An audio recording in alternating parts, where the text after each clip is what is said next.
You've talked about this phrase, the war on excellence. Mm-hmm. That sounds like a very counterintuitive or a very odd thing to be declaring war on. Well, yeah. So it has to do with excellence in and of itself isn't the problem. The problem is that we don't realize that excellence is a modality that is expensive.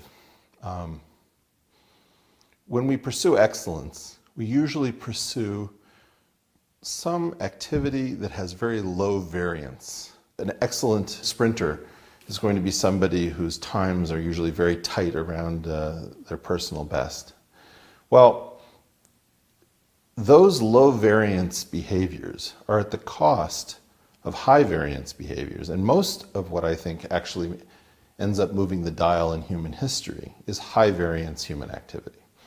So what is it that allows somebody who's as unreliable as Jim Watson of double helix fame to repeatedly deliver outstanding discoveries? So you have a guy who you can't take to any party, and on the other hand, a giant chunk of modern molecular biology is due to him, and cellular biology. So you have very high variance individuals who are maddening, they're difficult, they're unpleasant, they're time consuming, but they're able to play the far right tail of the distribution and bring us unbelievable wonders. So a famous example for me is Bill Shockley, who was a eugenicist and kind of a bit of a nutcase with respect to certain ideas to many. On the other hand, he was one of the prime reasons that we got the semiconductor and built an industry around it. And if you think about all of the things that are done with transistors, a lot of them go back to Bill Shockley. Okay, well, are we willing to give up our semiconductors in order to protest Shockley's excesses in the field of eugenics? I, in general, am not. I'm willing to tolerate a lot of eccentricity and difficult behavior and unpleasant people. And I think it's absolutely imperative that we realize that as a society, we are standing on the shoulders not only of giants, but of jerks, of unseemly people, very marginal individuals who have nevertheless contributed much of the genius that undergirds our modern productive society. And I think it's absolutely appalling that we don't even know our own history to know this uncomfortable relationship and how important it is to allow in high variance individuals into a world which now attempts to shut them out by claiming that we need excellence at all costs and highly agreeable people with very small variance. This is a one-way ticket to irrelevancy. Nature provides a lot of very difficult people who are very disagreeable with very high variances, particularly the learning disabled community has very high variances. And I believe that they're not eliminated from the gene pool for a reason.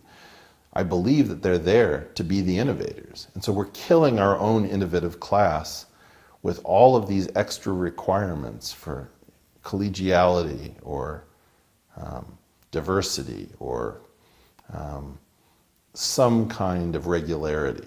Because often everybody on the team has one idea, and the idea that you need is the one guy who won't go along.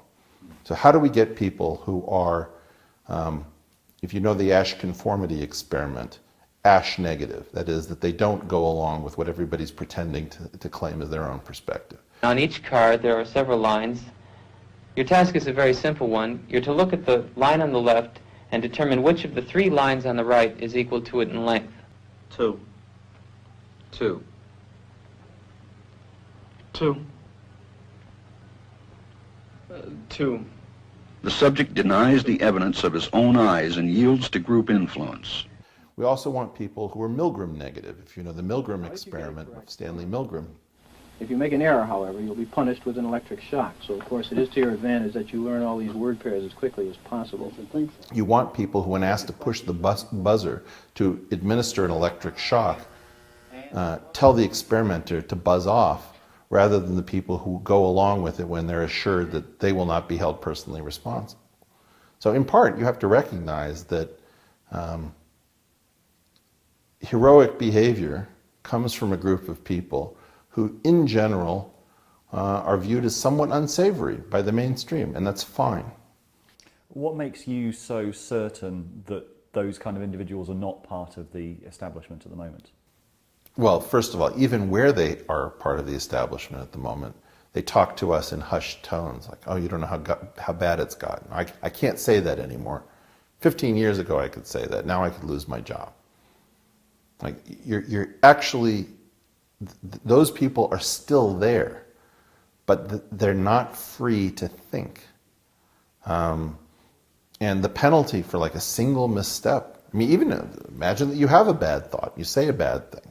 Was that the end of your career? We're going to dispose of high ability people because they told an off-color joke in the wrong setting? Like, that's insane. I don't know how to say it. Like, you could have somebody who might be on the verge of a cure for cancer, and if they told some joke that offended somebody's gender sensibilities, that person could be out of a job. Well, that's insane. I mean, it's very important to understand that level of intolerance, of fragility, has to be driven out of the institutions that require these high agency individuals. And is your sense that that process of excellence keeping out genius is actually a civilizational threat, or is partly to do with the situation that we find ourselves in? Yeah, I mean, let's just talk about disagreeability as a trait. Right now, we have all sorts of things that need people to say no to them and to point the way towards something else. No, we should not be pushing for citizenship for everyone in the country who's here illegally. No, we should not be allowing the claim that Islam is the religion of peace and therefore the least close to any kind of violent act. Obviously, they've got a problem and they need our help and we need their help. We need to be talking about these things. Obviously, trade is extremely redistributive, and to claim that it makes a rising tide which raises all boats is malpractice for an economist to mouth those words. We need to clean house for people who are lying, obviously lying, about very simple things. And the only people who are likely to be the people who are going to say that are going to be people with their own theories. They're going to be people who are highly disagreeable, highly creative, and somewhat self-destructive. We want those people rather than we have excellent people, and that's our problem. It's a plague. And it's not that excellence is bad, it's that we have way too many excellent people in proportion to the number of geniuses and heroes in the population.